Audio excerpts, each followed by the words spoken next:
Assalamualaikum warahmatullahi wabarakatuh. Bismillah walhamdulillah wassalatu wassalamu ala rasulillah wa ala alihi wa sahbihi wa mawalah. Asyhadu an la ilaha illallah wahdah la syarika lah wa asyhadu anna Muhammadan abduhu wa rasuluh alladzi la nabiyya ba'dah. Amma ba'd. Alhamdulillah, para santri dan para asatidz serta para pegawai sekalian, kita kedatangan tamu yaitu Syekh Jalal bin Ibrahim Al-Khulailah yang insyaallah pada hari ini akan memberikan tausiah ya. Tausiah menjelang Ramadan ya. Tausiah ini insyaallah berkaitan dengan bulan Ramadan, berkaitan dengan tema nilai-nilai tauhid di bulan Ramadan ya. Kepada para santri ya, nanti pada saat muhadharah sudah berlangsung, mohon untuk tidak berisik, menyimak, mendengarkan ya. Kalau ada yang sesuatu yang perlu ditulis silahkan dicatat. Insyaallah nanti akan ada hadiah ya, beberapa voucher. Di sini ada 4 voucher untuk beberapa yang bisa berhasil menjawab pertanyaan. Begitu juga nanti kalau ada santri yang merangkum, nanti 3 orang rangkuman akan kita kasih hadiah ya. Dari panitia akan memberikan 3 hadiah untuk rangkuman yang paling bagus ya. Insyaallah siap ya para santri. Nah. Mari kita dengarkan ceramah dari Fadilatul Syekh. Falyatafaddal mashkura.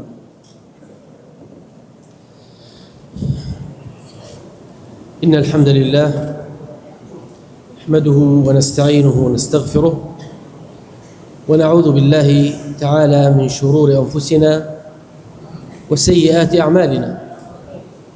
Man yahdihillahu fala mudilla lahu wa man yudlil fala hadiya lahu. Wa ashhadu an la ilaha illa Allah wahdahu la sharika lahu. وأشهد أن محمدًا عبده ورسوله. يا أيها الذين آمنوا اتقوا الله حق تقاته ولا تموتن إلا وأنتم مسلمون. يا أيها الناس اتقوا ربكم الذي خلقكم من نفس واحدة وخلق منها زوجها وبث منهما رجالًا كثيرًا ونساءً واتقوا الله الذي تساءلون به والأرحام إن الله كان عليكم رقيبا. يا أيها الذين آمنوا اتقوا الله وقولوا قولا سديدا يصلح لكم أعمالكم ويغفر لكم ذنوبكم ومن يطع الله ورسوله فقد فاز فوزا عظيما. أما بعد فإن أحسن الحديث كتاب الله وخير الهدي هدي محمد صلى الله عليه وسلم وشر الأمور محدثاتها وكل محدثة بدعة وكل بدعة ضلالة وكل ضلالة في النار. وبعد أيها الطلبة الأعزاء في هذه المدرسة المباركة والمعهد الرباني معهد الإرشاد في هذه المدينة، نلتقي معكم في هذه السنة على خير وبركة، ونسأل الله جل في علاه وعظم في عالي سماه أن يجعل لقاءنا معكم لقاء مباركا وتجمعا مرحوما وتفرقا من بعده معصوما، وأن يجعل هذا اللقاء في ميزان حسناتنا ويثقل الله به موازيننا ويبيض به وجوهنا، وأن يجعله لقاء علميا نافعا على سامعه وقائله. نعم. Di sini tadi saya membacakan kepada pertama syahadat ya, syahadat kepada Allah Subhanahu wa taala dan syahadat kepada Rasul sallallahu alaihi wasallam. Setelah membaca syahadatain, beliau kemudian membacakan wasiat untuk bertakwa. Wasiat untuk bertakwa agar kita sama-sama bertakwa kepada Allah Subhanahu wa taala. Kemudian juga beliau membacakan surat An-Nisa ayat 1 ya. Intinya beliau tadi membacakan khutbah hajah yang biasa kita baca oleh khatib Jumat. Kemudian saya juga berdoa agar pertemuan ini menjadi pertemuan yang penuh dengan berkah, kemudian menjadi timbangan amal kebaikan kita di akhirat ya, yang akan bermanfaat bagi kita untuk ambil manfaat di akhirat, dan juga liqa ini menjadi liqa yang bermanfaat, menjadi pertemuan yang bermanfaat bagi Syekh pribadi maupun bagi para pendengarnya semua. وعنوان محاضرتنا لهذا اليوم كما هو معلن عنه قيم التوحيد في رمضان. قبل أن نبدأ بتفصيل هذا العنوان لا بد أن نبين أولا أن التوحيد معناه في اللغة جعل الشيء واحدا. وحد يوحد توحيدا أي جعل الشيء واحدا. والمقصود بالتوحيد توحيد الله سبحانه وتعالى، والمعنى أن المسلم يجعل الإله واحدا لا شريك له، يجعل الإله واحدا في طلبه وقصده وتعبده، فلا يعبد إلا إلها واحدا. وهذا المقصود وهذا المعنى هو الذي جاءت به الرسل كلهم، أي إن الرسل جميعا من أولهم آدم عليه السلام وإلى آخرهم محمد صلى الله عليه وسلم كلهم كانوا يدعون البشرية كلها إلى أن يوحدوا الله، يعني يعبدوا الله ولا يعبدوا معه شيئا سواه. Saya menyampaikan bahwa judul materi pada siang hari ini adalah nilai-nilai tauhid di bulan Ramadan ya. Pertama, sebelum masuk ke pembahasan, saya mengatakan bahwa makna tauhid adalah menjadikan sesuatu menjadi satu ya. Menjadikan satu, itu namanya tauhid secara bahasa, menjadikan satu. Maksudnya adalah mentauhidkan Allah Subhanahu wa taala, yaitu seorang muslim menjadikan Tuhan menjadi satu ya, menjadikan Tuhan itu satu dalam apa? Satu permintaan, dalam niat maupun dalam ibadah. Artinya seorang muslim hanya beribadah, hanya meniatkan perbuatannya dan hanya meminta kepada Allah Subhanahu wa taala saja. Dan kemudian saya juga menjelaskan bahwa inilah yang didakwakan oleh semua rasul ya.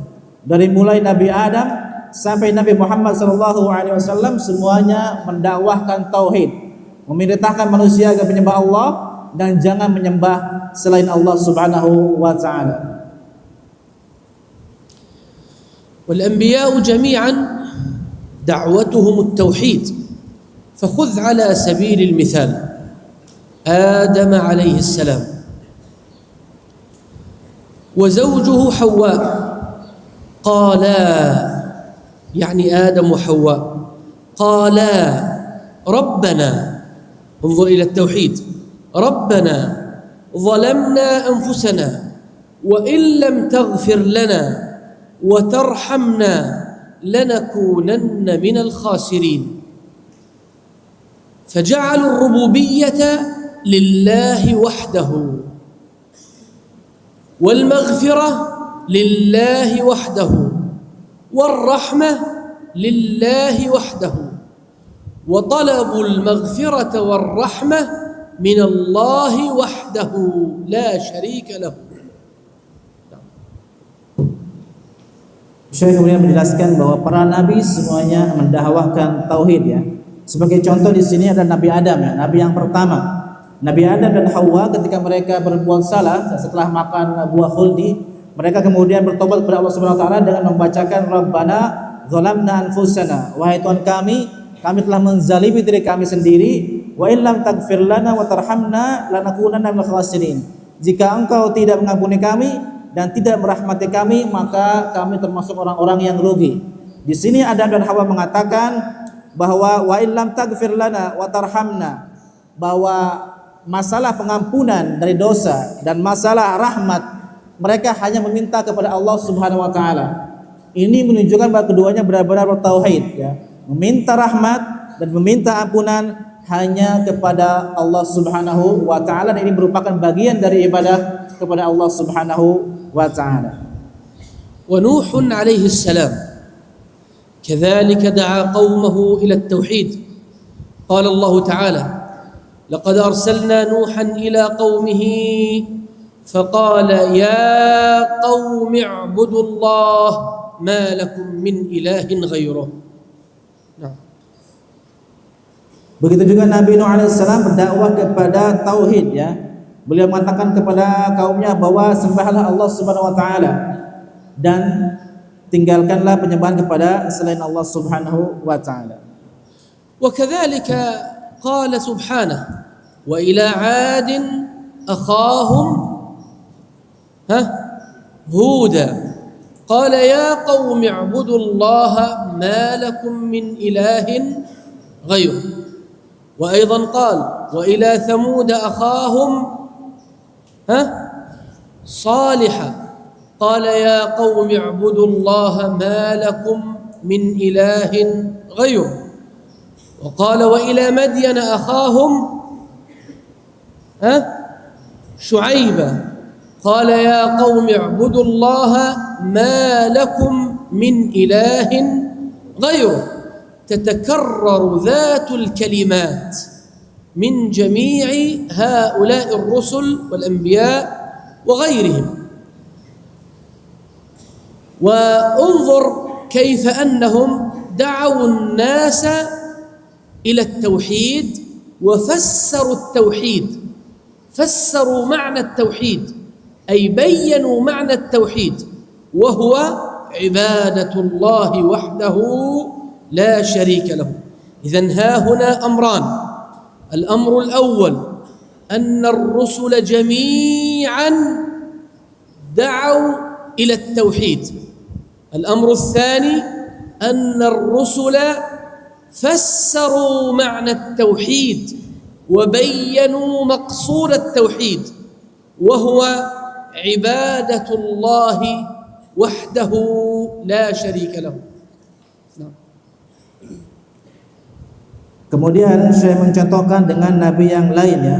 Misalnya seperti disebutkan di Quran, ya, ada Nabi Hud, ya.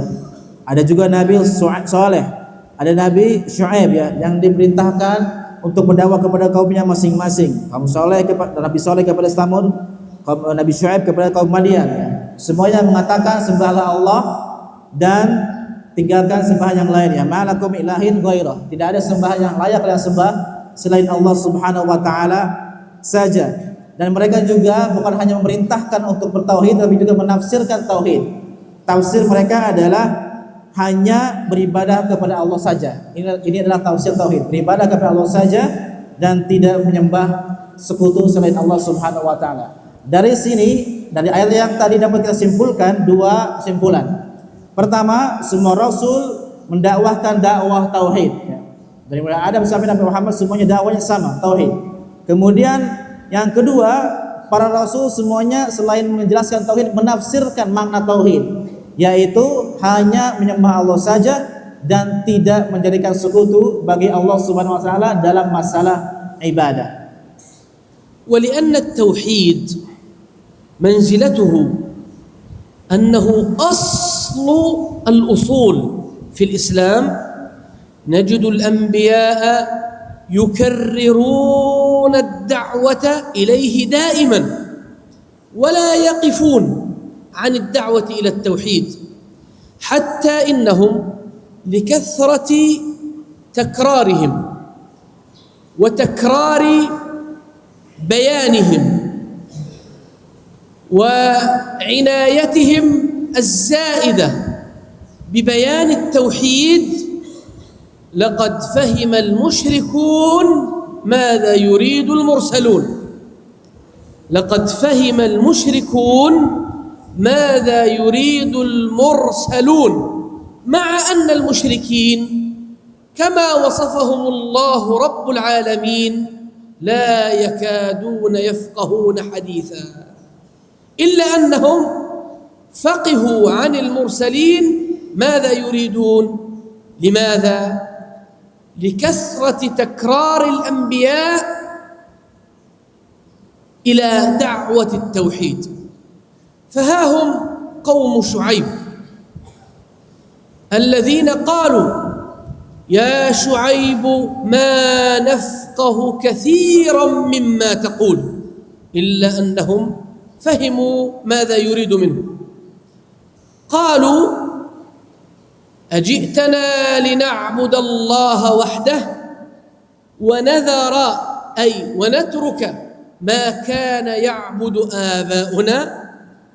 إذن فالمشركون فهموا ما الذي أراده شعيب منهم، وهو أن يعبدوا الله وحده وأن يتركوا جميع المعبودات من غيره، أن يعبدوا الله وحده فلا يصرفوا له أي عبادة، فلا يصرفوا لغير الله أي عبادة، فصلاتهم لله وزكاتهم لله وسجودهم وركوعهم ودعاؤهم وطلبهم واستغاثتهم واستعاذتهم واستعانتهم وتوكلهم وخوفهم ورجاؤهم وخشيتهم وإنابتهم وكل العبادات الظاهرة والباطنة كلها لله.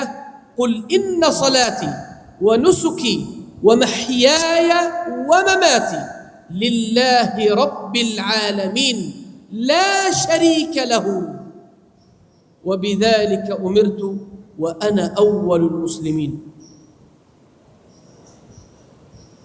Kemudian saya menjelaskan bahwa tauhid adalah pokok agama, ya, pokok atau inti dari agama. Karena itu para nabi selalu mendakwahkan kepada tauhid. Ya. Semua nabi sangat perhatian kepada tauhid, ya. Dan saking perhatiannya mereka terhadap tauhid, ya, orang-orang musyrik itu sampai paham apa makna tauhid, ya. Padahal orang-orang musyrik itu sebagaimana dikatakan oleh Allah Subhanahu wa taala hampir-hampir tidak paham omongan. Ya kan la yafhamuna hadisa, hampir-hampir tidak paham omongan. Tetapi ketika para rasul mendakwakan tauhid, mereka yang seperti itu sifatnya kurang paham omongan manusia, tetapi ketika mereka mendengar apa yang didakwakan oleh para rasul, mereka paham omongan para rasul, ya. Contohnya di sini adalah kaum Syuaib, ya. Kaum Syuaib mengatakan kepada nabi mereka, Syuaib. Mereka mengatakan, "Ya Syuaib, ma nafqahu katsiran mimma taqul." Wahai Syuaib, kami tidak paham banyak dari apa yang kamu omongkan. Jadi mereka tidak paham omongan Syuaib secara kebanyakan. Tetapi walaupun mereka tidak paham semua omongan Syuaib, mereka paham satu hal, bahwa Syuaib menginginkan mereka menyembah Allah saja, ya. Syuaib menginginkan dari mereka agar mereka tidak menyembah selain Allah Subhanahu wa taala. Kemudian orang-orang musyrik ini intinya paham tauhid, ya. Paham tauhid dari ajaran para rasul. Karena apa? Saking seringnya mereka menjelaskan tentang tauhid sehingga mereka walaupun kurang kemampuannya misalnya, tetapi saking seringnya menjadi paham apa itu makna tauhid yang didakwakan oleh para rasul. Mereka orang-orang musyrik paham bahwa makna tauhid adalah ibadah hanya boleh diperuntukkan untuk Allah saja. Seperti misalnya tawakal, roja, harapan, takut, sholat, semua ibadah, baik ibadah yang lahir maupun ibadah yang batin, semuanya hanya boleh ditujukan untuk Allah Subhanahu wa taala. Sesuai dengan firman Allah, "Qul inna sholati wa nusuki wa mahyaya wa mamati lillahi rabbil alamin." Katakan, sungguhnya salatku, ibadahku, sembelihanku semuanya untuk Allah Subhanahu wa taala. Hidupku, matiku semuanya untuk Allah Subhanahu wa taala. Intinya adalah para nabi sangat perhatian kepada tauhid sampai-sampai orang musyrik kaum mereka paham apa makna tauhid yang diajarkan oleh para nabi tersebut. وكذلك قال الملأ من قوم فرعون وقد دعاهم موسى عليه السلام إلى أن يوحدوا الله فيعبدوه لا يشركوا به شيئا. قالوا لفرعون أتذر موسى وقومه ليفسدوا في الأرض ويذرك وآلهتك، أي ويتركك وآلهتك فلا يعبدك ولا يعبد آلهتك، ولكن يعبد الله رب العالمين. وكذلك قال كفار قريش لمحمد صلى الله عليه وسلم، قالوا أجعل الآلهة إلها واحدا إن هذا لشيء عجاب. والمقصود أن الكفار المشركين فهموا دعوة المرسلين، ونحن في هذا الحين بعض الناس إلى الآن لا يفهم معنى دعوة التوحيد، وهو يقول إنه من المسلمين، وهذا من أعجب الأمور.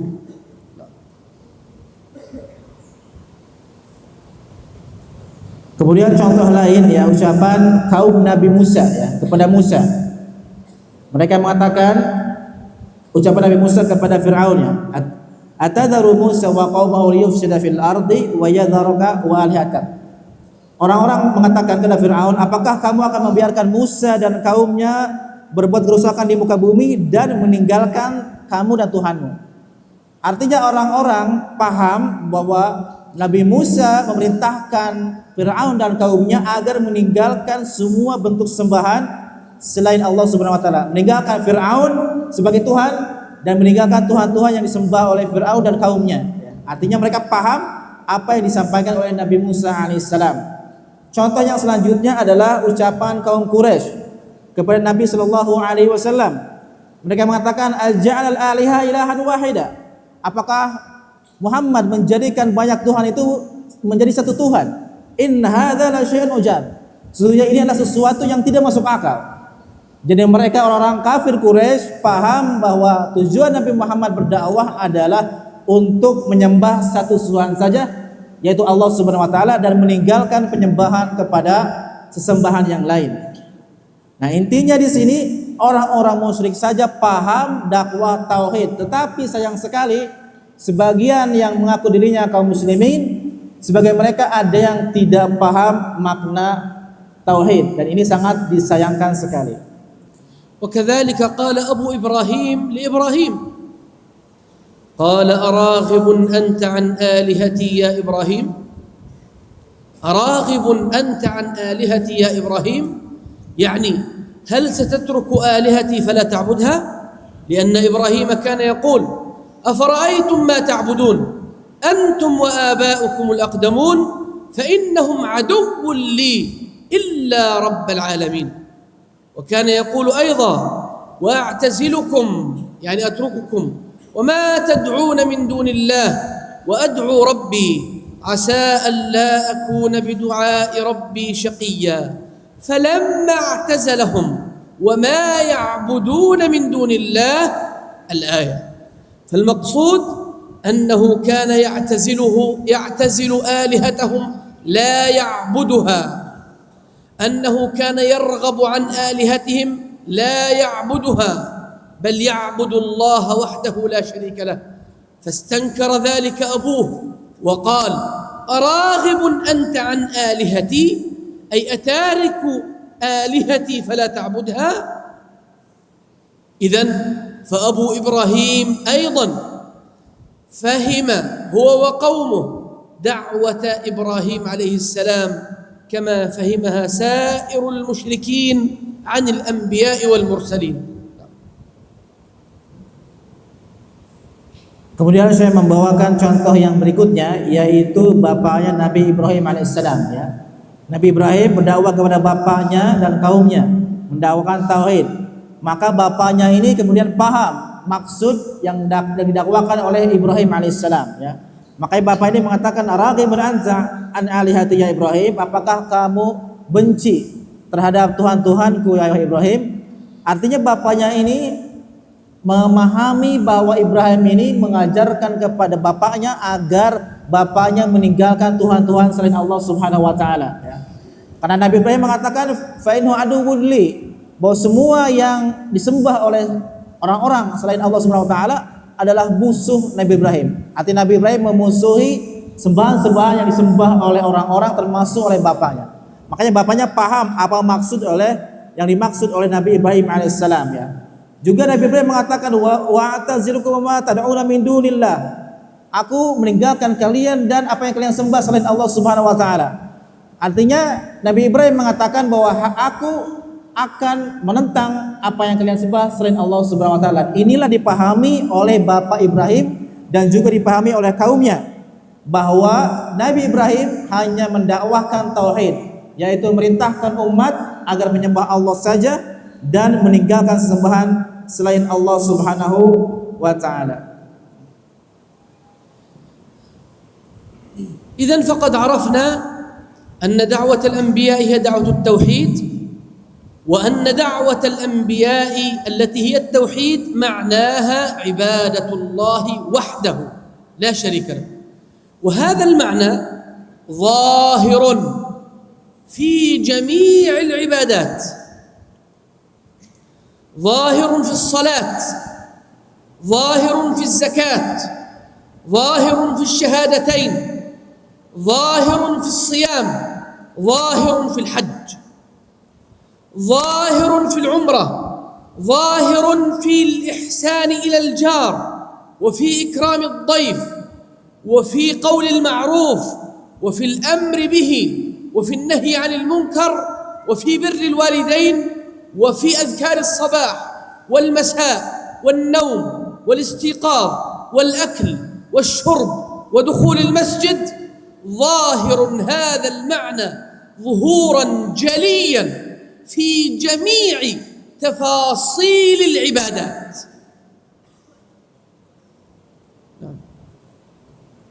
Kemudian saya menjelaskan bahwa dakwah para nabi intinya adalah tauhid kepada Allah Subhanahu wa taala. Dan tauhid ini bermakna ibadatullahi wahdah, hanya beribadah menyembah Allah Subhanahu wa taala saja, tidak menyembah selain Allah Subhanahu wa taala. Dan tauhid ini terlihat dalam seluruh ibadah yang disyariatkan oleh Islam ya. Contohnya terlihat misalnya dalam sholat, dalam zakat, dalam syahadat, dalam puasa, dalam haji, dalam umroh, dalam berbuat baik kepada tetangga, dalam amar ma'ruf nahi munkar, zikir pagi, sore, masuk keluar masjid dan seterusnya. Intinya adalah semua syariat Islam ini mengandung tauhid kepada Allah Subhanahu wa taala dengan sangat jelas sekali. Semuanya mengandung tauhid kepada Allah Subhanahu wa taala agar kita menyembah Allah saja dan tidak menyembah selain Allah Subhanahu wa taala. Wa awwalu ma'lamin أذكره من معالم التوحيد وقيمه في رمضان اختيار هذا الشهر. إن الله جل وعلا خلق الشهور كلها. إن عدة الشهور عند الله 12 شهرا في كتاب الله يوم خلق السماوات والأرض. إذن خلق 12 شهرا: محرم، صفر، جمادي أولى، ثانية، ربيع أول، آخر، رجب، شعبان، رمضان، شوال، ذو القعدة، ذو الحجة. خلق 12 شهرا، واختار من هذه الشهور شهر رمضان. وهو سبحانه لا يختار شيئا عبثا. أفحسبتم أنما خلقناكم عبثا وأنكم إلينا لا ترجعون. فتعالى الله الملك الحق. الله لا يختار شيئا عبثا، لا يختار الشيء إلا بعلم دقيق وحكمة بالغة. يترك الشهور كلها، محرم لا، صفر لا، إلى رمضان نعم، فيأمر الله بصومه ويشرع فيه تفاصيل العبادات ولا يجعلها في غيره. لماذا؟ لأنه سبحانه وتعالى هو المتفرد الذي قال عن نفسه: وربك يخلق ما يشاء ويختار.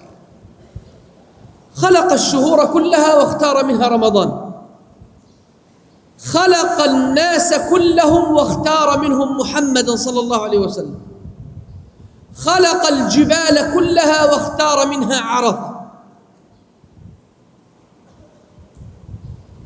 خلق البلاد كلها واختار منها مكة والمدينة، خلق المساجد كلها واختار منها المسجد الحرام والنبوي والأقصى. هكذا خلق الماء كله واختار منه ماء زمزم،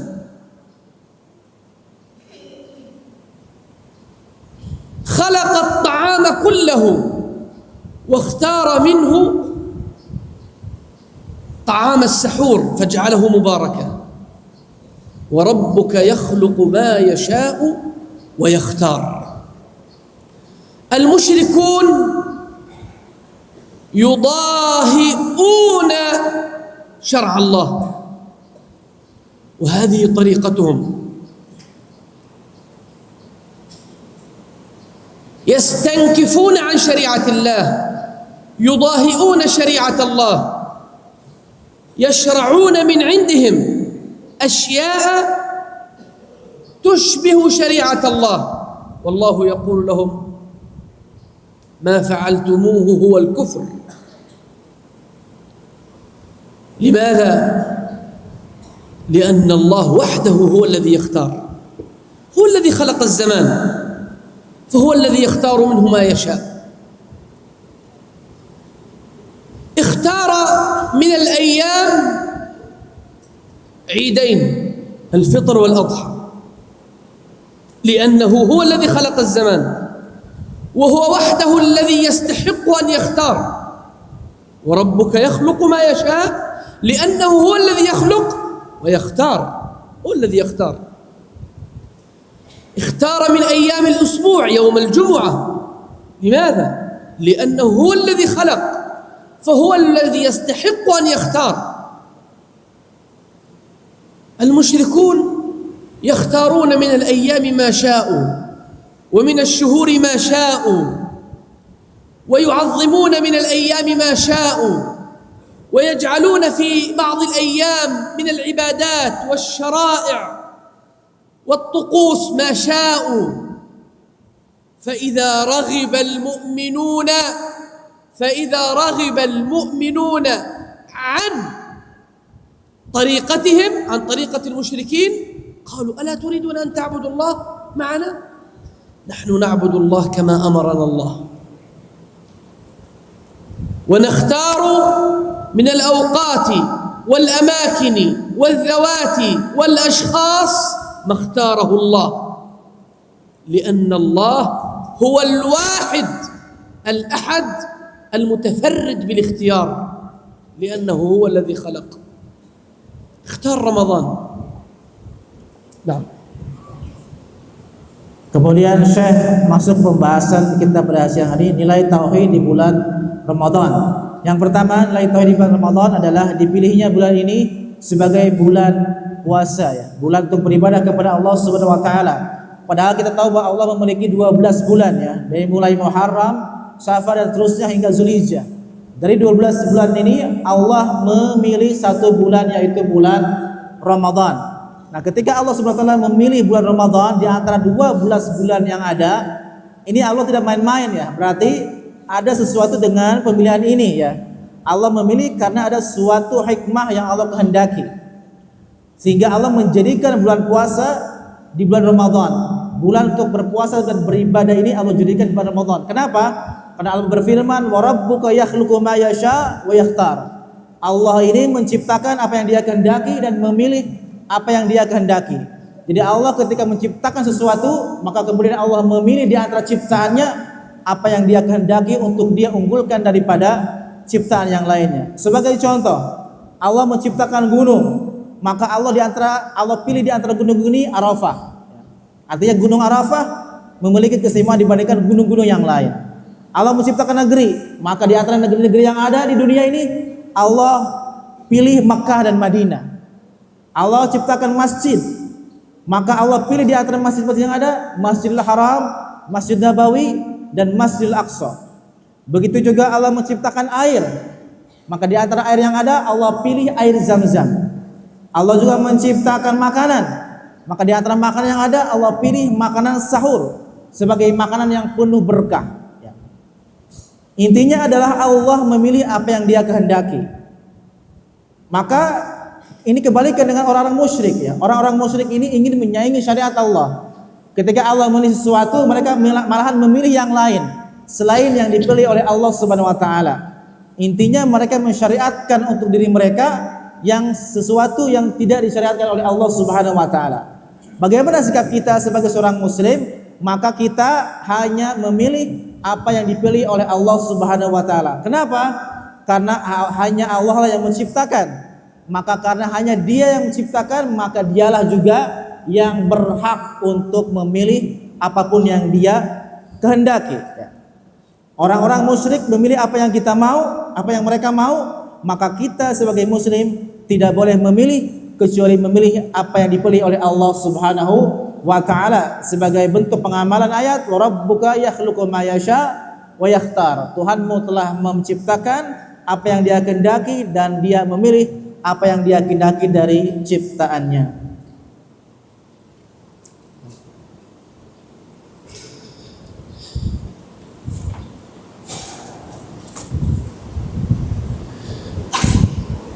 وكما اختار الله تبارك وتعالى رمضان فالمؤمنون يختارونه ويعتقدون أنه لا يجوز لهم أن يتقدموه أو يتأخروا عنه. والمشركون قدموا وأخروا في الأشهر الحرم، قدموا وأخروا في الأشهر الحرم، فسمى الله تقديمهم وتأخيرهم كفرا بل زيادة في الكفر. فقال سبحانه: إنما النسيء، يعني تقديم الأشهر الحرم عن موعدها أو تأخيره، إنما النسيء زيادة في الكفر، مع أنهم لم يخترعوا أشهرا حرما من عندهم ابتداء، ولكن جاءوا إلى الأشهر الحرم فقدموها وأخروها، فسمى الله صنيعهم لا أقول كفرا بل زيادة في الكفر كما هو نص القرآن. فكيف بالذي يخترع يوما من عنده ليس له اسم أصلا في الشريعة، كعيد الحب وعيد الأم وعيد ما أدري إيش رأس السنة وعيد الميلاد وعيد ما نعرف إيش ويوم كذا وكذا. يخترعون أياما ويجعلون في لها تعظيما ويجعلون فيها طقوسا وطريقة تشبه شرع الله تبارك وتعالى في غير هذه الأيام، ثم يطالبون الناس بتعظيم هذا اليوم ويطالبون المسلمين بأن يفعلوا مثل فعلهم ويستنكرون من كل أحد لا يعظم ما يعظمون ولا يحترم ما يحترمون. أأنتم خلقتم هذا اليوم حتى تختاروه؟ لماذا اخترتم هذا اليوم ولم تختاروا اليوم الذي قبله أو اليوم الذي بعده؟ أما الله فإنه يختار ما يشاء لأنه الخالق العليم الحكيم. وأما أنتم فلماذا تختارون هذا اليوم؟ أأنتم خالقون؟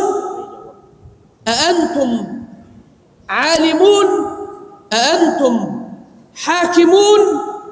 أأنتم آلهة من دون الله؟ تعالى الله عما يقولون. إذن فمن أعظم معالم التوحيد وقيمه في رمضان أن يعتقد المسلم أنه لا يحل له أن يصوم رمضان قبل يوم ولا بعده. ولذا قال النبي صلى الله عليه وسلم مشددا على هذا الأمر: صوموا لرؤيته يعني الهلال، وأفطروا لرؤيته يعني الهلال. وقال صلى الله عليه وسلم: لا يتقدمن أحدكم شهر رمضان بصوم يوم أو يومين، لا يصوم ولا يجوز له أن يصوم قبل رمضان بيوم أو يومين. لماذا؟ لأن الله هو الذي وقت التوقيت، فقال لك تصوم رمضان عند رؤية الهلال. تتقدم يوم أو يومين معناها أنك تتلاعب بهذا الزمان، تضيف تشريعا جديدا، تضاهي فعل الله سبحانه وتعالى. نعم. Kemudian saya menjelaskan bahwa Allah memilih bulan Ramadan, maka kita sebagai seorang muslim juga harus memilih bulan Ramadan sebagai tempat atau waktu untuk berpuasa wajib selama sebulan. Sedangkan orang-orang musyrik, mereka itu mendahulukan atau mengakhirkan bulan-bulan haram. Yang tadinya bulan ini misalnya mereka mendahulukan atau mengakhirkan bulan-bulan tersebut, ya. Ketika mereka melakukan hal tersebut, Allah mengatakan itu adalah kekufuran. Allah mengatakan innaman nasi'u ziyadatun fil kufri. Sesungguhnya pemunduran bulan-bulan haram yang dilakukan orang musyrik adalah penambahan dalam kekufuran. Di sini Allah bukan mengatakan kekufuran saja, tetapi ziyadah fil kufr, penambahan dalam kekufuran. Artinya perbuatan mereka yang mengakhirkan bulan haram itu termasuk kepada kekufuran, ya. Ini perbuatan orang musyrik yang mereka tidak membuat syariat baru, mereka hanya mengakhirkan syariat, ya. Allah katakan sebagai kekafiran. Lalu saya mengatakan bagaimana dengan orang-orang yang membuat hari raya dari dirinya sendiri. Misalnya saya contohkan hari Valentine misalnya, ya. Februari gitu kan, hari ibu, hari ulang tahun. Mereka buat hari-hari itu dari diri mereka sendiri, bukan dari Allah dan Rasulnya. Nah, mereka membuat syariat yang menyaingi syariat Allah Subhanahu wa taala. Kemudian mereka meminta orang muslim untuk menghormati hari-hari tersebut. Ini tidak boleh, ya. Nah, seorang muslim itu harus meyakini, ya, bahwa tidak halal terkait dengan bulan Ramadan ini, tidak halal untuk berpuasa di bulan Ramadan tidak halal untuk berpuasa Ramadan sebelum bulan Ramadan atau setelah bulan Ramadan. Jadi harus benar-benar pas di bulan Ramadan, jangan sampai dimundurkan atau jangan sampai dimajukan, harus pas di bulan Ramadan. Ini untuk puasa yang wajib selama sebulan, ya.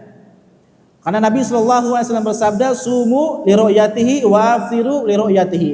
Berpuasalah Ramadan kalian karena melihat hilal Ramadan, dan selesailah kalian dari puasa karena kalian melihat hilal Syawal. Artinya harus memperhatikan bulan Ramadan untuk berpuasa di bulan Ramadan, ya. Kemudian Nabi juga bersabda, la yataqaddaman ahadukum bisawmin aw bisawmi yawm aw yawmain, ya. Dalam berpuasa Ramadan tidak boleh mendahului untuk berpuasa Ramadan baik sehari maupun 2 hari. Misalnya puasa Ramadan itu hari Jumat misalnya, ini misal doang, ya. Maka tidak boleh hari sebelumnya, tidak boleh. Hari 2 hari sebelumnya juga tidak boleh. Tidak boleh mendahului berpuasa Ramadan sebelum datang waktu bulan Ramadan, ya. Karena kalau kita tidak mengikuti syariat Allah di bulan Ramadan, maka saya mengatakan itu bagaikan kita sedang bermain-main dengan syariat ya. Dan ini tidak boleh ya. Orang kafir saja dia akan kafir, apalagi yang membuat syariat baru. Tidak boleh, sebagai seorang muslim tidak boleh bermain-main dengan syariat Islam. ومن كيف الآن يعني وقت الأذان لا بأس. نكتفي بعد الأذان ثم بعد الأذان ربما سؤال أنت تعطي السؤال أو تريد زيادة بعد الأذان نكمل الموضوع معك. إذن الأذان أولا الأذان ثم نكمل. Udah waktunya azan. Ada ikhwan azan. Al-Muadzin kata.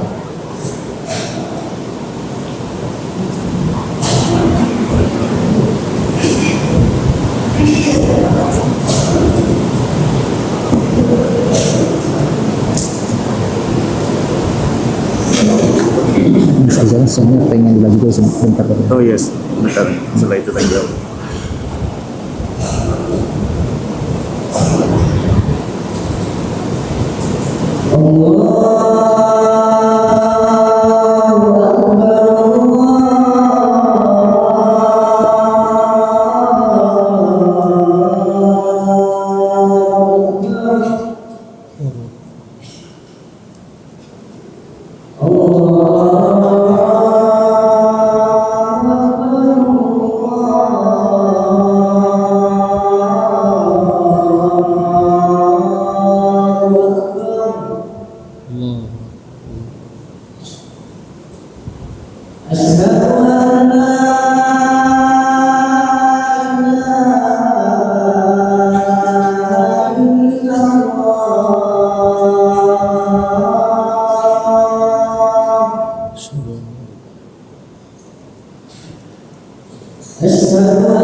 اللهم بارك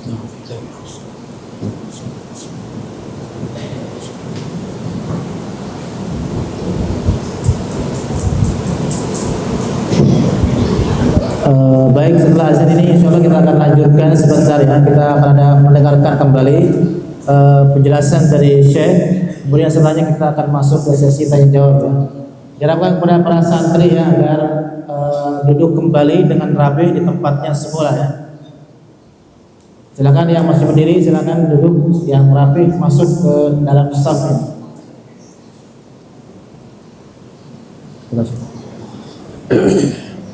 ومن معالم التوحيد في الصيام ظهور الإخلاص فيه أكثر من ظهور الإخلاص في غيره من العبادات، فإن العبادات مهما أخلص الإنسان فيها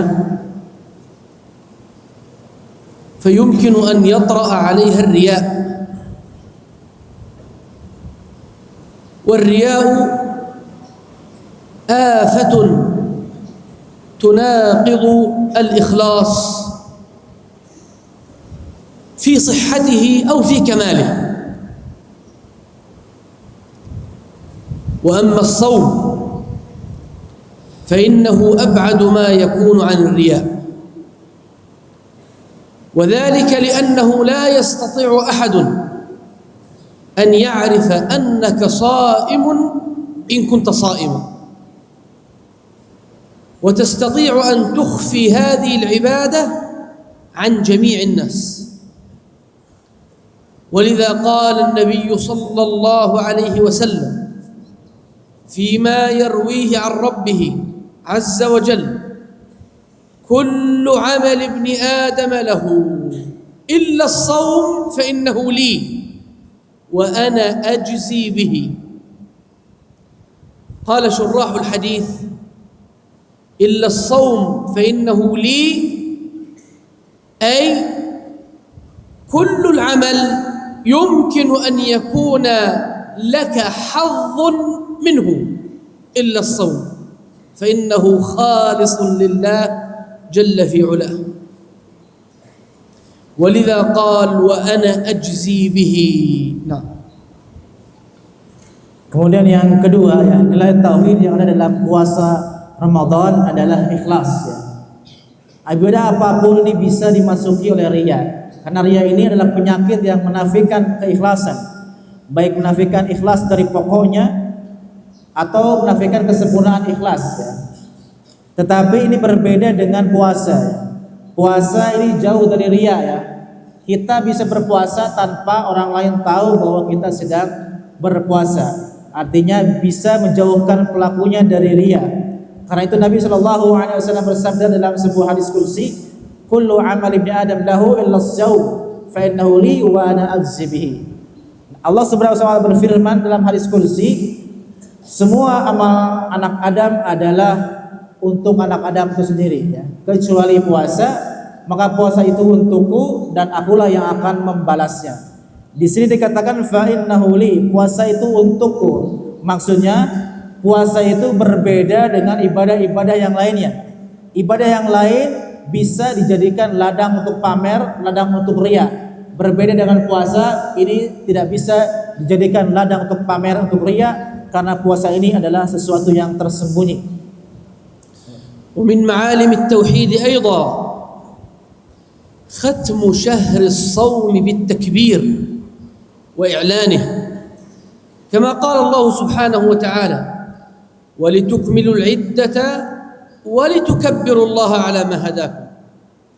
ولتكملوا العدة أي ولتكملوا عدة رمضان 29 يوما برؤية الهلال أو 30 يوما مع عدم رؤيته، ولتكبروا الله على ما هداكم. ولذا يسن عند ختم رمضان بالاتفاق بين العلماء التكبير، وقد كان الصحابة يكبرون: الله أكبر الله أكبر لا إله إلا الله، الله أكبر الله أكبر ولله الحمد. هذا وقال بعض أهل العلم: يسن التكبير مع غياب شمس آخر يوم من رمضان، ويبقى التكبير إلى صلاة العيد، يعني ليلة كاملة.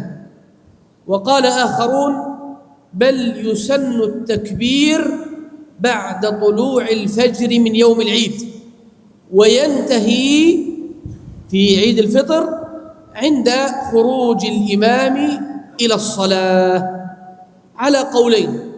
ولكن ما يهمنا هو أنهم اتفقوا على أن شهر الصوم يختم بهذه الشعيرة، شعيرة التوحيد العظيمة، وهي تكبير الله وتهليله: الله أكبر الله أكبر لا إله إلا الله، يعني بكلمة التوحيد. Kemudian nilai puasa, nilai tauhid yang ada dalam Ramadan adalah menutup puasa dengan takbir. Setelah selesai bulan puasa, kita tutup puasa kita dengan takbir. Allah Subhanahu wa taala berfirman, "Walitukmilul iddata walitukabbirullaha ala ma hadakum." Agar kalian menyempurnakan bilangan, maksudnya bilangan bulan Ramadan, kemudian bertakbir kepada Allah Subhanahu wa taala sebagaimana yang telah diberitakan kepada kalian. Maka sunnah menutup Ramadan dengan takbir ini menurut kesepakatan para ulama. Semuanya sepakat bahwa Ramadan ditutup dengan takbir, dengan bacaan takbir yang sudah sama-sama kita hafal. Allahu Akbar, la ilaha illallah, Allahu Akbar, walillahil hamd. Kemudian sunnah takbir pada saat mulainya, mulai takbir ini disunahkan pada saat matahari tenggelam di hari terakhir Ramadan, hari terakhir Ramadan matahari tenggelam, maka itu awal takbir sampai sholat Id. Ini menurut pendapat pertama. Menurut pendapat kedua, permulaannya adalah setelah terbit matahari di hari Id. Jadi ada dua pendapat. Pendapat pertama di hari terakhir bulan Ramadan pas maghrib. Pendapat kedua mulainya adalah setelah terbit matahari di hari raya. Selesainya yaitu pas imam naik pas imam datang untuk memimpin sholat Id. Intinya dua pendapat ini terkait dengan takbir, tetapi semua ulama sepakat bahwa puasa Ramadan ditutup dengan takbir dan tahlil, dan ini semuanya adalah merupakan kalimat tauhid. Artinya kalimat tauhid ada dalam penutupan bulan Ramadan. Wa aidan min ma'alim at-tauhid fi Ramadan anna Allah ja'ala 'alamat al-imsak fi naharihi الأذان وهو كلمة التوحيد، وجعل علامة الإفطار في نهاية النهار الأذان أيضا، فالمسلم يمسك عن الطعام والشراب وسائر المفطرات بالأذان، كما قال صلى الله عليه وسلم: إن بلالا يؤذن بليل فكلوا واشربوا حتى يؤذن ابن أم مكتوم، وكان يؤذن الأذان الثاني. فانظروا كيف جعل الله تبارك وتعالى علامة إمساك المسلم أن يسمع كلمة التوحيد الأذان، ويبقى ممسكا إلى أن يسمع كلمة التوحيد الأذان، أذان صلاة المغرب. نعم. Kemudian nilai tauhid yang lain yang ada di dalam Ramadan adalah Allah menjadikan tanda berpuasa, tanda mulai berpuasa adalah azan, yaitu azan subuh. Azan subuh dijadikan tanda awal berpuasa. Kemudian Allah juga menjadikan tanda akhir berpuasa, tanda berbuka puasa juga azan. Artinya azan dijadikan tanda awal dan akhir puasa. Dan azan ini mengandung kalimat tauhid, mengandung kalimat tauhid. Artinya kalimat tauhid dijadikan dalam tanda awal dan akhir puasa. Nabi sallallahu alaihi wasallam bersabda, "Inna Bilalan yu'adzin bil-lail." Sesungguhnya Bilal azan di malam hari sebelum subuh. Fakulu washrabu hatta yu'adzin ibnu ummi maktum. Maka makan minumlah kalian sampai kalian mendengar azannya ibnu ummi maktum, yaitu ini azannya subuh.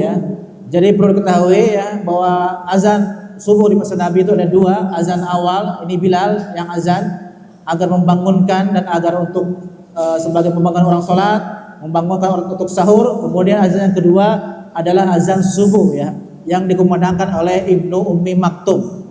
Artinya intinya adalah azan yang berisi kalimat tauhid dijadikan tanda awal dan akhir puasa. ومن معالم التوحيد وأختم بها لنفتح المجال للسؤال. من معالم التوحيد ولعل هذا يكون من أعظم معالم التوحيد هو انقياد المسلم لله في التحليل والتحريم. فبينما الطعام والشراب حلال سائغ في ليل رمضان إذ به يصير حراما مع أذان المؤذن، وبينما الطعام حرام في سائر النهار إذ يصير حلالا مع أذان المؤذن في المغرب. فيألف المسلم أن الحلال ما أحله الله والحرام ما حرمه الله، ما بين وقت ووقت يكون الشيء حلالا ثم يصير حراما، يكون الشيء حراما ثم يصير حلالا. من الذي يحلل ويحرم؟ إنه الله سبحانه وتعالى. وأحب أن نتذكر حديث عدي بن حاتم رضي الله عنه لما قدم إلى النبي صلى الله عليه وسلم مسلما، فسمع قول الله تبارك وتعالى في وصف اليهود والنصارى: اتخذوا أحبارهم ورهبانهم أربابا من دون الله والمسيح ابن مريم، أي واتخذوا المسيح ابن مريم ربا من دون الله، وما أمروا إلا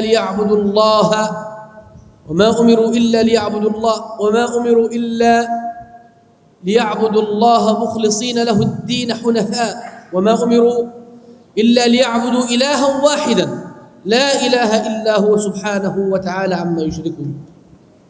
فسمع قول الله تبارك وتعالى: اتخذوا أحبارهم ورهبانهم أربابا من دون الله. فقال عدي: يا رسول الله، ما اتخذناهم أربابا، لم نتخذهم أربابا.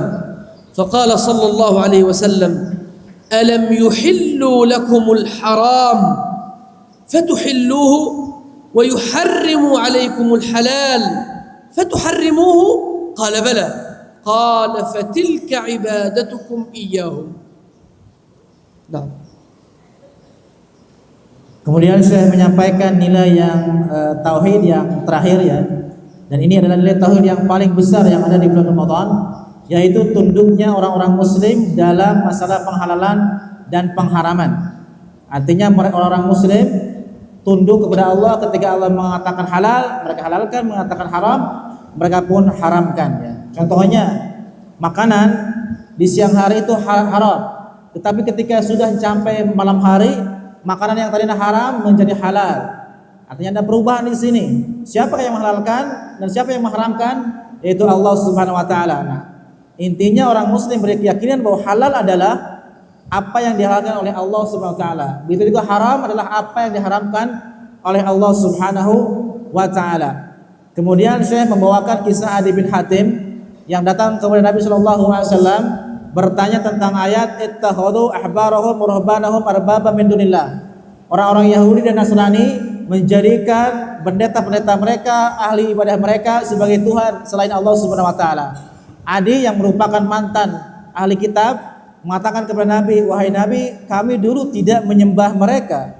Kami tidak menyembah para pendeta, tidak menyembah ahli ibadah kami." Maka Nabi sallallahu alaihi wasallam kemudian menjawab, betul kalian tidak menyembah mereka, tetapi bukankah kalian mengikuti mereka ketika mereka mengharamkan sesuatu yang Allah halalkan, atau mereka menghalalkan sesuatu yang Allah haramkan? Artinya orang-orang Nasrani, orang Yahudi mengikuti penghalalan dan pengharaman dari pendeta, dari ahli ibadah mereka, bukan dari Allah Subhanahu wa taala, dan ini dinamakan oleh Allah sebagai menyembah ya. Nah. في هذا القدر كفاية ونفتح المجال لمن عنده سؤال. أنت تطرح السؤال أو هم يسألون؟ هم يسألون أو أنت؟ هذا أو هذا. ماشي. إذا كان عندهم سؤال مقدم أول. طيب, mungkin ada yang bertanya, tafadhal. Kalau nggak ada yang bertanya, nanti saya yang akan bertanya. Silakan. إذا ما عندهم سؤال نحن عندنا أسئلة. Kalau nggak ada,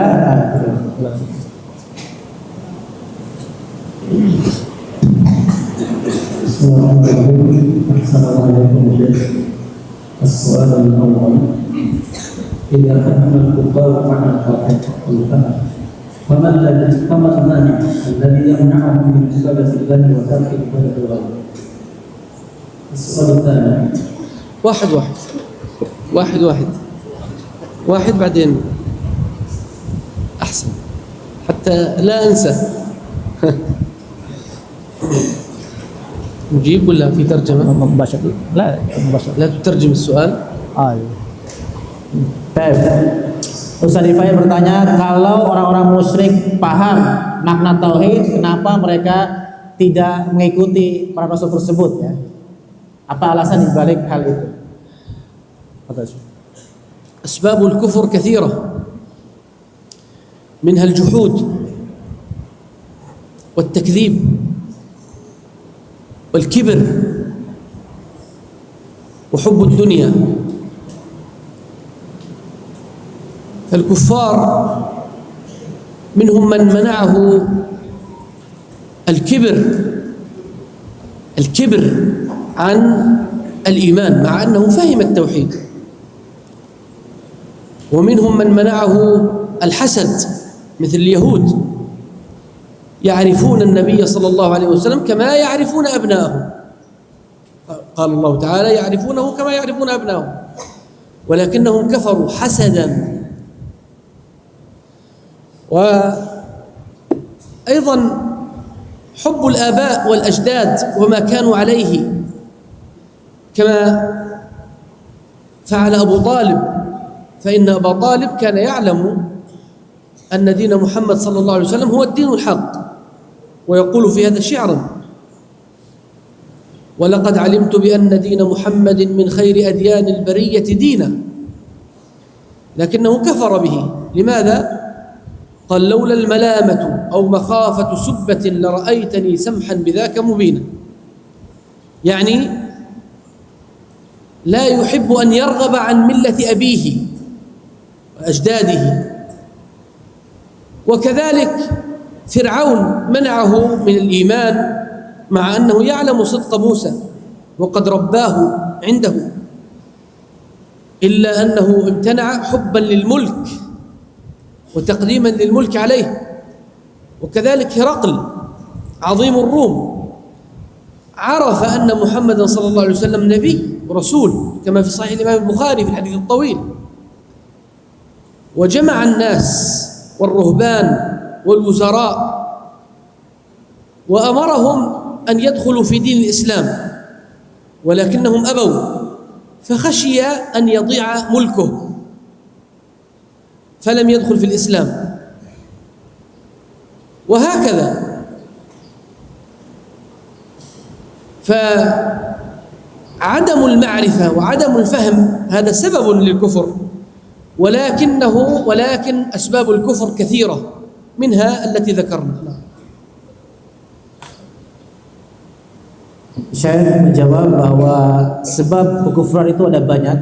Ada yang sebabnya karena menolak agama, ada juga karena sombong, ada juga yang karena cinta dunia ya. Di sini kemudian saya mencontohkan orang yang kafir itu ada yang kafir karena sombong, ada juga yang kafir karena hasad, karena dengki. Contohnya adalah Yahudi ya. Yahudi itu tahu bahwa Nabi Muhammad adalah nabi yang benar. Allah berfirman, ya'rifunahu kama ya'rifuna abna'ahum. Orang Yahudi itu tahu Nabi Muhammad itu sebagaimana mereka mengetahui anak mereka sendiri. Jadi mereka tahu berdasarkan kitab mereka bahwa ini adalah nabi. Tetapi walaupun mereka tahu, karena hasadnya mereka, karena dengkinya mereka kepada Nabi Muhammad, mereka kemudian tidak mau masuk Islam. Ada juga yang kafir karena cinta leluhur ya. Cinta agama leluhur. Contohnya adalah Abu Talib. Abu Talib tahu dengan yakin bahwa Nabi Muhammad adalah seorang nabi, agamanya adalah agama yang benar ya. Dan beliau pun melantunkan syair menjelang wafatnya bahwa agama Islam adalah agama yang benar. Tetapi beliau mengatakan beliau takut dicela oleh orang-orang yang cinta orang-orang yang berada dalam agamanya. Artinya beliau cinta kepada kemuliaan leluhurnya, mendahulukan itu daripada kebenaran. Ada juga yang kafir karena cinta kerajaan, ya. Seperti Fir'aun. Beliau takut kalau Fir'aun takut kalau dia beriman pada Musa, maka kerajaannya akan hilang. Begitu juga contoh lain adalah yang takut karena hilang kerajaan Heraklius, ya. Kaisar Romawi yang hidup sezaman dengan Nabi SAW. Beliau sempat ingin masuk Islam, kemudian beliau mengumpulkan di istananya para bawahannya, para menterinya segala macam dikumpulkan, menawarkan mereka untuk masuk Islam, tetapi mereka sebenarnya menolak. Nah, ketika mereka menolak, maka Heraklius kemudian takut kehilangan jabatannya sebagai raja, maka dia akhirnya pun membatalkan masuk Islam, kemudian tetap di dalam agama Nasrani, ya. Intinya tidak pahamnya seseorang terhadap ajaran tauhid bukanlah satu-satunya alasan dia kafir. Banyak faktor yang menjadikan orang bisa kafir, yang di antara tadi sombong, menolak cinta dunia, cinta jabatan dan lain sebagainya. Ada pertanyaan lain mungkin?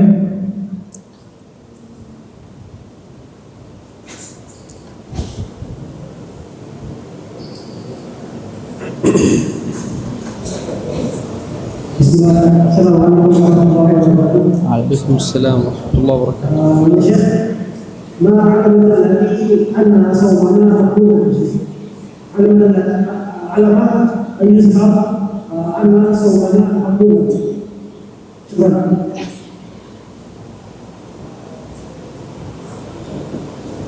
Khalil, yang santri Khalil bertanya apakah ada tanda amal terima, begitu ya? Khalil, apakah ada apa tandanya amal kita bisa diterima? Saum kita terima. Ma'alamah anna saum maqbul. لا أحد يستطيع أن يعرف أن عمله سواء كان صياما أو صلاة أو غير ذلك مقبول عند الله سبحانه وتعالى أو غير مقبول، لأن هذا أمر لا يعلمه إلا الله سبحانه وتعالى. وإنما نحن نستطيع أن نعرف أن هذا الصيام صحيح أو غير صحيح. نستطيع أن نعرف بالعلم أن هذا الصيام صحيح إذا اكتملت أركانه وواجباته، أو غير صحيح إذا صار فيه خلل. أما أن يكون مقبولا أو غير مقبول فهذا أمره إلى الله سبحانه وتعالى. لكن المؤمن إذا أحسن في صيامه وراقب إخلاصه واعتنى بمتابعته للنبي صلى الله عليه وسلم وهذب نفسه وأمسك عن المفطرات وعن الأمور التي تنقص الأجر مثل الغيبة والنميمة وما شابه، فإنه يرجى أن يكون مقبولا عند الله. وأما إذا كان من المفرطين اللاهين فإنه يخاف عليه أن لا يكون مقبولا عند الله سبحانه وتعالى. والمقصود أن أهل السنة والجماعة يرجون للمحسن ويخافون على المسيء. هذه القاعدة، يرجون القبول ويخافون عدم القبول. يرجون لمن؟ للمحسن، ويخافون على المسيء. أما أنهم يجزمون بأنه مقبول عند الله أو غير مقبول فهذا أمر لله سبحانه وتعالى لم يطلع عليه أحدا من الناس. نعم. Terkait dengan pertanyaan bagaimana cara mengetahui puasa kita diterima atau tidak, maka jawaban dari Syekh adalah tidak ada yang tahu apakah puasa kita diterima atau tidak secara pasti, ya. Karena itu adalah urusan Allah Subhanahu wa taala. Tetapi kita sebagai pelaku orang yang berpuasanya, maka kita bisa memperkirakan kira-kira puasa kita ini diterima atau tidak dengan perkiraan kita. Dengan apakah misalnya kita sudah memperhatikan rukun puasa, apakah kita sudah memperhatikan syarat-syarat puasa. Kalau kita sudah memperhatikan rukun, syarat, aturan-aturan puasa, kemudian kita juga sudah meninggalkan hal-hal yang bisa mengurangi pahala puasa, maka itu diharapkan diterima ya. Jadi Ahlussunnah wal Jamaah di antara kaidah mereka adalah yarjuna lil muhsin. Mereka berharap agar orang yang berbuat baik itu masuk surga ya.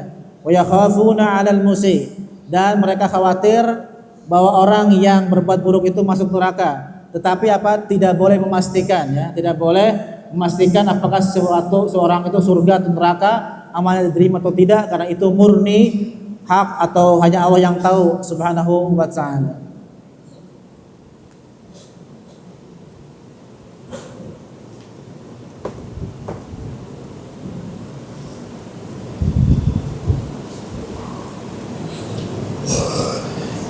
هناك سؤال لماذا المشركون يعني في الدنيا يعني عندهم سعة وشعف في العيش، أما المسلمون يعني ليس كذلك؟ هل هناك حكمة ماذا؟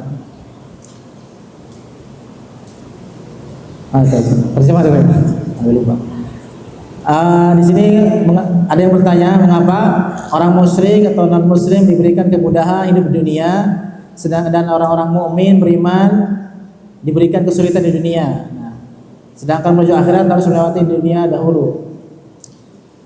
الإسلام ما حرم على المسلمين أن يسعوا في هذه الدنيا وأن يمتلكوا منها، لم يحرم هذا. قل من حرم زينة الله التي أخرج لعباده والطيبات من الرزق. ولكن للأسف الشديد المسلمون اليوم كثير منهم مقصرون في هذا المجال، إلا أن الكفار يسعون ويعملون، وهذه الدنيا جعلها الله تبارك وتعالى لمن طلبها. من كان يريد العاجلة يعني الدنيا عجلنا له فيها ما نشاء لمن نريد. وقال سبحانه وتعالى كل نمد هؤلاء وهؤلاء من عطاء ربك. فمن بذل السبب وجد، من جد وجد، ومن بذل الأسباب من زرع حصد، ومن جد وجد. لكن في النهاية الدنيا ليست هي المعيار، ليست هي معيار القبول عند الله سبحانه وتعالى. فالله يعطي الدنيا من يحب ومن لا يحب بحسب بذلهم للأسباب، أسباب التملك وأسباب التطور وما شابه. الله يعطي الدنيا لمن يحب ولمن لا يحب، ولا يعطي الآخرة إلا لمن يحب. نعم. Terkait dengan jawaban yang diberikan oleh Syekh, bahwa Syekh mengatakan bahwa sebenarnya Allah Subhanahu wa taala tidak mengharamkan untuk hidup enak di dunia bagi orang muslim ya. Silakan berusaha untuk mendapatkan keringanan dalam hidup, mendapatkan kemudahan dalam hidup. Tetapi saya mengatakan sayangnya sebagian orang muslim itu banyak yang tidak maksimal dalam berusaha ya. Tidak maksimal dalam berusaha, berbeda dengan orang-orang kafir. Mereka usahanya maksimal sehingga kemudian meraih hasil yang maksimal juga. Intinya adalah di usahanya ya. Mereka orang kafir maksimal, maka hasilnya pun maksimal ya. Berdasarkan ada ayat juga, peribahasa juga, man jadda wajada ya. Peribahasa sering sudah kita hafal, siapa yang bersungguh-sungguh maka dia akan mendapatkan hasilnya. Man badhara hasad, siapa yang menebar benih maka dia akan memanen hasilnya. Intinya adalah agar orang muslim memaksimalkan usaha dalam menggapai dunia itu tidak tercela ya. Adapun kenapa sebagai orang muslim tadi kurang sukses dalam kehidupan, karena kurang berusaha secara maksimal, berbeda dengan orang kafir. Karena dunia ini berlaku hukum kausalitas ya. Siapa yang bekerja giat maka dia akan sukses ya. Baik tidak memandang apakah dia muslim atau kafir. Tetapi pada akhirnya saya mengingatkan kepada kita semua bahwa dunia ini bukanlah barometer kesuksesan. Yang sukses di dunia bukanlah kesuksesan hakiki ya. Begitu juga yang sengsara di dunia bukanlah kesengsaraan hakiki. Karena barometer itu adalah akhirat ya. Dunia ini saya katakan Allah berikan kepada siapapun, ya. Yang mau, yang nggak mau Allah beri dunia. Mukmin, yang kafir Allah beri dunia. Tetapi akhirat hanya Allah berikan kepada yang Dia cintai saja. Artinya ini merupakan hiburan bagi orang-orang muslim yang tidak mendapatkan kesuksesan dalam dunia. Yakinlah bahwa akhirat itu lebih baik dan itulah barometer kesuksesan yang sebenarnya. يكفي إن شاء الله. هل تريد أن تطرح السؤال للطلاب؟ نعم، هو سؤال واحد فقط. سؤال واحد. هو أهم سؤال. أربعة، عندنا أربع أسئلة. 4 أسئلة؟ يعني في جوائز؟ جوائز. إذا 4 أسئلة. طيب السؤال الأول، ونسأل الله أن يعيننا على بقية الأسئلة. السؤال الأول: ما هو معنى التوحيد كما ذكرنا؟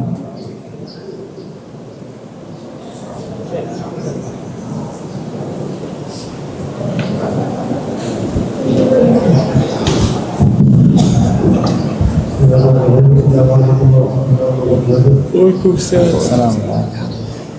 التوحيد لغة كلمة وحد يوحد يعني جعله واحدا واصطلاحا والله بالعبادة. ما شاء الله، يحتاج هذا جائزتين هذا. نعم هذا جواب. الجواب صحيح. بارك الله فيك. بارك الله فيك، ما شاء الله، ما شاء الله، جزاك الله خير. سؤال ثاني. طيب السؤال الثاني: هل المشركون فهموا على الرسل المطلوب من التوحيد؟ ونريد دليلا على ذلك، دليلا واحدا. نحن ذكرنا 4 أدلة.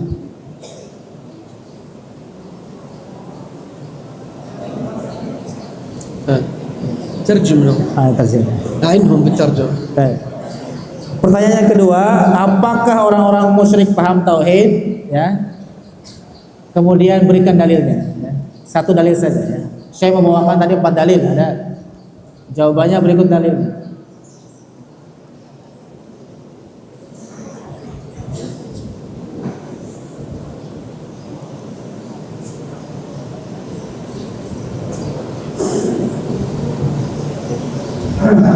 Bismillah. Kami sedih qala Quraisy li Nabi sallallahu alaihi wasallam. Ahafan anna Muhammad ja'ala نعم، أحسنت، جزاك الله خير. لكن نريد أن تتلو الآية. Ayatnya dibacakan. Ayatnya harus persis ayatnya, jangan maknanya, ayatnya.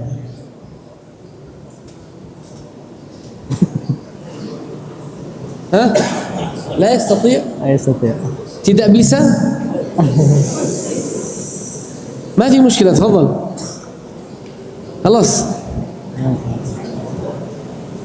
ما شاء الله. ثالث.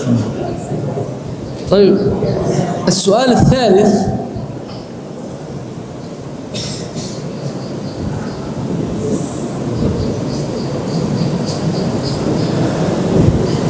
اذكر لنا أعظم معلم من معالم التوحيد فيما نظن أعظم معلم من معالم التوحيد يظهر في رمضان.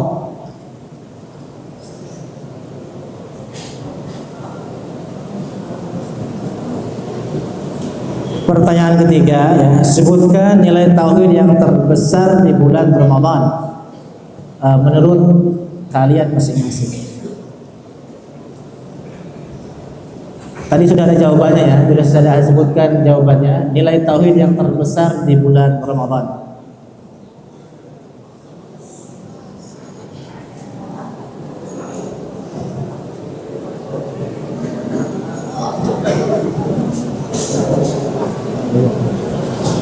تفضل.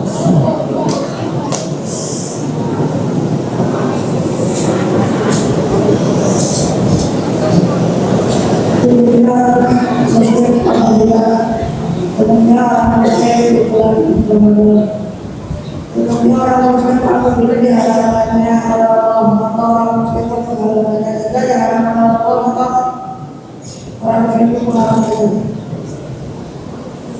قال لم أفهم شيئا. تستطيع بالعربية يعني. هو طالب الصف السابع. ممتاز ما شاء الله. ماذا يقول؟ يعني خضوع المسلمين في التحليل والتحريم. يا سلام ما شاء الله، ممتاز. استميوا.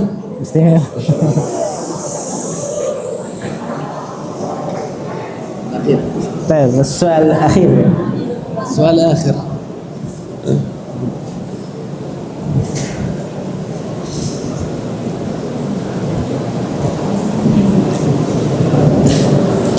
طيب السؤال الأخير: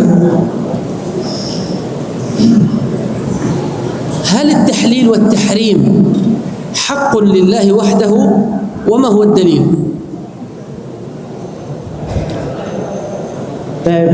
Soal yang keempat, apakah penghalalan dan pengharaman sesuatu itu merupakan hak Allah saja? Sebutkan dalilnya.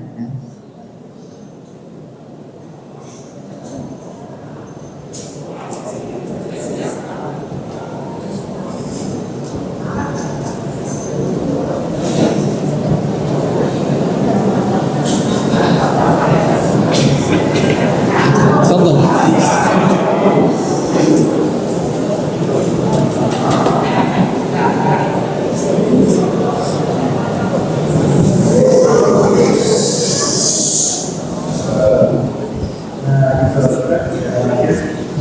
أن هذا الأمر من عند الله كما قال تعالى في كتابه الكريم وعلى الله الشيطان الرجيم إنا نسير جهة الكفر بظلم الذين كفروا بحكم وعملوا بحكم له عاد الماضي وعند ما حرم الله بحيث عند ما حرم الله إلا يقدس عمل بالقول والمظالم. كافرين. أحسنت ما شاء الله عليك، جزاك الله خيرا. ما شاء الله. صنبرنا.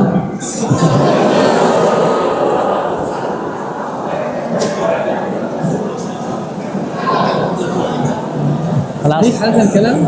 نعم صحيح. يضحكون. يعني يتعجبون يتعجبون تستطيع أن صحيح تتكلم. ما شاء الله. جزاكم الله خير وبارك الله فيك. Baik ya para santri sekalian dan para asatizah, alhamdulillah kita sudah mendengarkan ya paparan penjelasan dari Syekh berkait dengan nilai-nilai tauhid di bulan Ramadan ya. Mudah-mudahan kita bisa memahami apa yang beliau sampaikan pada kesempatan kali ini dan juga kita bisa merenungkan kemudian bisa kita laksanakan di bulan Ramadan ya, sehingga bulan Ramadan kita akan menjadi bulan Ramadan yang bermanfaat, yang akan menjadi kita ambil manfaatnya menjadi amal kebaikan kita di akhirat nanti. Amin ya rabbal alamin. Mungkin ini yang bisa kita sampaikan pada siang kali ini ya. Ditutup dengan doa subhanakallahumma bihamdika asyhadu an la ilaha illa anta astaghfiruka wa atubu ilaika wal 'afwu minkum. Wassalamu alaikum warahmatullahi wabarakatuh.